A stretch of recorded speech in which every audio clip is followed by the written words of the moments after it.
With the Cartwrights. I've discovered in my life as a tribal person that rituals ground you. They don't need to be elaborate in their solemnity or deeply devotional in their application to affect you that way.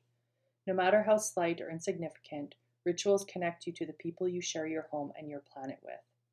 They allow you the freedom to breathe. Walking the dog in the early morning by the lake, washing the dishes right after supper, getting our morning coffee ready the night before, making the lunch my partner will eat at work each day. All of these things root me, just like the more traditional rituals of prayer, smudging, and sweat lodges. For part of my childhood, Sunday nights were a ritual. It was 1965, and times were a little slower back then. I was living in my second foster home with the Takniks, and those Sunday evenings were the first thing to give me a sense of family, togetherness, and sharing. Everyone gathered in the living room. The lights were turned low. The telephone, if it rang, was never answered. I still recall the excitement as the old Philips TV in the corner sprang to life. It began with Supercar. The heroes were animated puppets riding in Supercar, a machine that could dive underwater and fly through the air at jet speed. We watched it every week. Then, as the credits rolled, we arranged the TV trays that dinner would be served on. We did that quickly because a big show was coming up next. It was Walt Disney.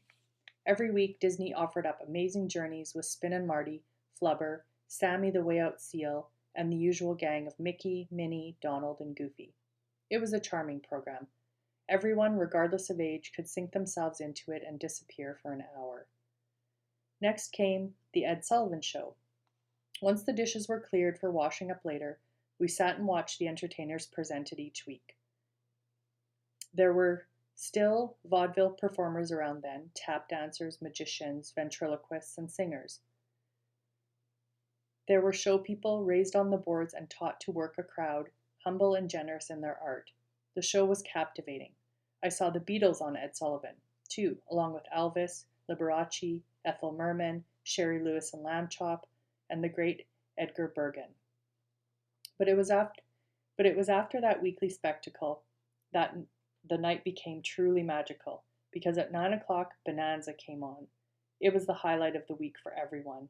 We rode the west with Ben and Hoss, Little Joe, and Adam. As we covered the length and breadth of the Ponderosa Ranch each week, we could almost smell those pines, feel the sway of horses beneath us. The Cartwrights gave us adventure and romance and the feeling of family. We never missed it. We all had our favorite characters. Mine was Little Joe, with his beautiful paint horse, and we all had our favorite episodes, which we talked about and argued over. Mine was a hilarious story called Hoss and the Leprechauns. Each week we were lifted out of our lives and swept away. Later, alone in my bed, I would go back over all I'd seen. I drifted off to sleep filled with images of hope, warmth, community, adventure, and the generosity of spirit. I couldn't wait for the replay of that ritual in 7 days' time. Those few hours in front of the television made me forget that I was a foster kid, a displaced person, filled with hurts I hadn't found the words for yet.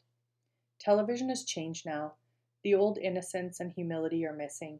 There are no Ed Sullivans, no grand production numbers with dancers and orchestra, no chorals or entertainers who learn their chops in small vaudeville theaters, no Red Skeltons, Maurice Chevaliers, Carmen McRae's, or Sid Charises. There's certainly no one like the Cartwrights.